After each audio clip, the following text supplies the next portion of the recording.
70 বছরের কাট্টা কাফের মূর্তির সামনে বৈশা বলতেছে সনম সনম সনম। 70 বছর ডাকতেছিল, 1 বছর নয় 2 বছর নয় 70 বছর যখন সনম সনম করে ডাকতেছিল। আল্লাহ, আমাদের আল্লাহর নাম হলো সমাদ, কুল হুয়াল্লাহু আহাদ, আল্লাহুস সমাদ, আমার আল্লাহর নাম হইল সমাদ। 70 বছর পর্যন্ত যখন ওই হিন্দু পূজারীর মূর্তিকে সামনে নিয়ে বলতেছিল সনম সনম সনম সনম, হঠাৎ করে তার দিল থেকে বের হয়ে গেল সমাদ। সমাদ শব্দটা ডাক হইতে দেরি, উপর থেকে আমার আল্লাহ ডাক দিয়ে বলতেছেন লাব্বাইকা আবদি, লাব্বাইকা আবদি। হিন্দু যখন ভিন্ন একটা আওয়াজ শুনলো, আরে লাব্বাইকা আবদি বলল, আমি তো এই তর্জমা জানি না। চলে গেল আলেমের কাছে, যায় বলতেছে আলেম ভাই, আমি 70 বছর কাটায় দিছি মূর্তিকে সামনে নিয়ে সনম সনম সনম বলে, আজকে আমার সাথে কি একটা কাণ্ড ঘটলো। উপর থেকে আওয়াজ আসলো লাব্বাইকা আবদি, আমি তো এইটার অর্থ জানি না। হাই বান বলতেছে, তুমি কি কাজ ঘটাইছো একটু আমাকে আবার শোনাও। বলতেছে আমি সনম সনম ডাকতেছিলাম, আমার জবান থেকে ভুলে ফসকে গিয়ে সমাদ শব্দ বের হয়ে যায়। আল্লাহু আকবার। এইবার ওই আলেম বলতেছে শোনো, তুমি যখন ভুল করে সনম না বলে জবান থেকে সমাদ শব্দটা বের করে ফেলছো, আল্লাহ ওই আসমানের মালিক তোমাকে বলতেছিল লাব্বাইকা আবদি, ও বান্দা আমি তোর ডাকে সাড়া দিয়ে বলতেছি আমি আল্লাহ তোর সামনে হাজির। এবার হিন্দু বলতেছে 70টা বছর কাটায় দিলাম মূর্তির সামনে, সনম সনম সনম বললে একবারও তো মূর্তি ডাকে সাড়া দিল না। আজকে আমার জবান থেকে একবার ভুলে সমাদ শব্দটা বের হয়ে গেল। ওই আসমানওয়ালা জমিনওয়ালা আমাকে বলতেছে ও বান্দা আমি আল্লাহ তোর জন্য হাজির আছি। যেই ব্যক্তি বলল এই আমি আল্লাহ বান্দা তোর জন্য হাজির আছি, আমি আল্লাহ বান্দা তোর জন্য হাজির আছি, না না না, আমি আল্লাহ চিরজীবনের জন্য, ও হিন্দু আমি তোর 70 বছরের গুনাহকে আমি আল্লাহ এই মুহূর্তে মাফ করে দিলাম। ফেরেশতারা বলতেছিল মাওলা সে তো ইচ্ছা কইরা ডাকে নাই, ভুলে বের হয়ে গেছে। আল্লাহু আকবার আল্লাহু আকবার। এইবার আমার আল্লাহ ডাক দিয়ে বলতেছে ফেরেশতারা শোনো, ও ফেরেশতারা শুনে নাও, আমি 70 বছর পর্যন্ত কুদরতি নজর দিয়ে তাকাইছিলাম কখন আমি আল্লাহকে একটা আল্লাহ বলে ডাক দিবে। আমি আল্লাহর দিকে তাকাইছিলাম, যদিও ভুলে বলছে, আজকে আমি আল্লাহকে একটা আল্লাহ বলে ডাক দেওয়ার কারণে আমি আল্লাহর জীবনের সব গুনাহগুলোকে মাফ করে দিলাম।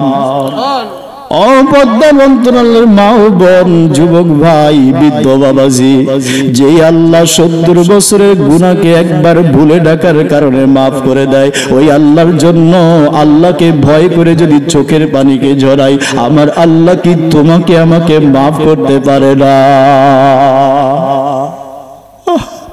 আপনি আমি তো গুনাহগার। ছোট বাচ্চা 4 তলা বিল্ডিং এর উপরে উঠে ঘরে একটা গ্লাসকে ভেঙে ফেলছে।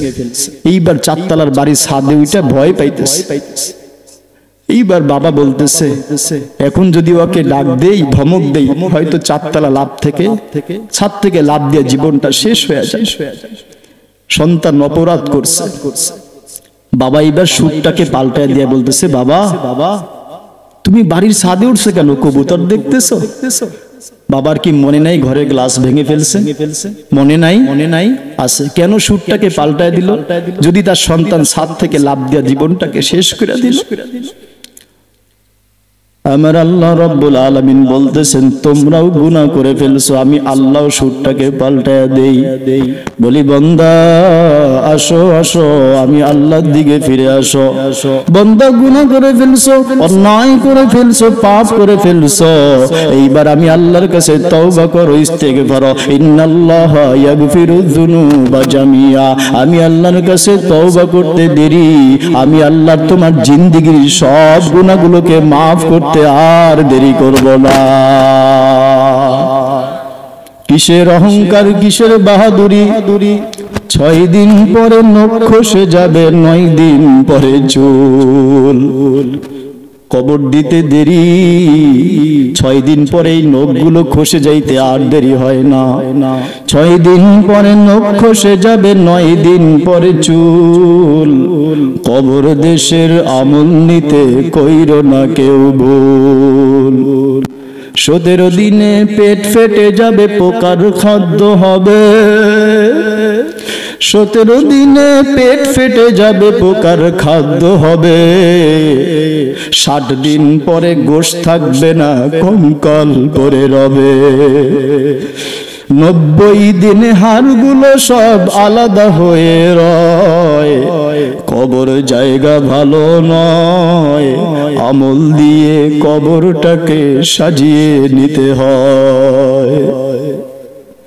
এই জন্য আল্লাহ বলতেছেন বান্দা আমার দিকে আসো, ইন্নাল্লাহা ইয়াগফিরুয যুনুবা জামিয়া, আমার দিকে আসতে দেরি, তওবা করতে দেরি, আমি আল্লাহ তোমার জিন্দেগীর সব গুনাহগুলোকে maaf করতে আমি আল্লাহ আর দেরি করব না। আসেন আল্লাহর কাছে তওবা করি। ছোট্টবেলায় যখন অপরাধ করতাম, বাবা লাঠি নিয়ে দৌড় দিত। মাঠের মধ্যে ধান লাগায় না, মাঠের মাঝখানে একটা হাইল থাকে না, আমাদের দেশে হাইল বলে, আপনারা কি বলেন জানি না, হাইল বলেন। সন্তান যখন কথা শুনে না, বাবা লাঠি নিয়ে পিছনে পিছনে দৌড়াইতেছে, সন্তান সামনে সামনে দৌড়াইতেছে। মা বাড়ি থেকে দৃশ্যটাকে দেখে, দেখা মনে করছে আজকে আর সন্তানের উপায় নাই। সন্তান দৌড়াইতে দৌড়াইতে হাইলের সাথে বাড়ি খেয়ে চিত হয়ে পড়ে গেছে। এইবার সন্তান ঠোঁট কাঁপায় বলতেছে বাবা ক্ষমা করে দাও, আর বেয়াদবি করব না। হাত জোর করে বলতেছে বাবা পড়ে গেছি, মাফ করে দাও। ঠোঁটটাকে কাঁপাইতেছে, চক্ষু দিয়ে দরদর করে পানি ছেড়ে দিয়ে বলতেছে বাবা আমি আর করব না। বাবা এইবার রাগ এবং গোসার লাঠিটাকে ফালাইয়া সন্তানটাকে কোলে চুমা দিয়া কোলের মধ্যে নিয়ে বাড়ির দিকে আসতেছে।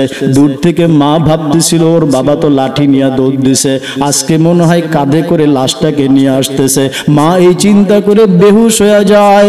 যখন হুশের মধ্যে আসে বলে স্বামী এইবার বলে দেখো বিবি, তোর এই সন্তানটা আমি লাঠি নিয়ে যখন হাইলের মধ্যে দিয়া দৌড়াইতেছিলাম, তোর সন্তানটাকে বাড়ি দেওয়ার জন্য লাঠিটাকে আমি এইভাবে ধরছি, এমন মুহূর্তে তোর সন্তানটা চক্ষু দিয়ে পানি ছেড়ে দিছে, ঠোঁটটাকে কাঁপাইতেছে আর বলতেছে বাবা এমন আর করব না।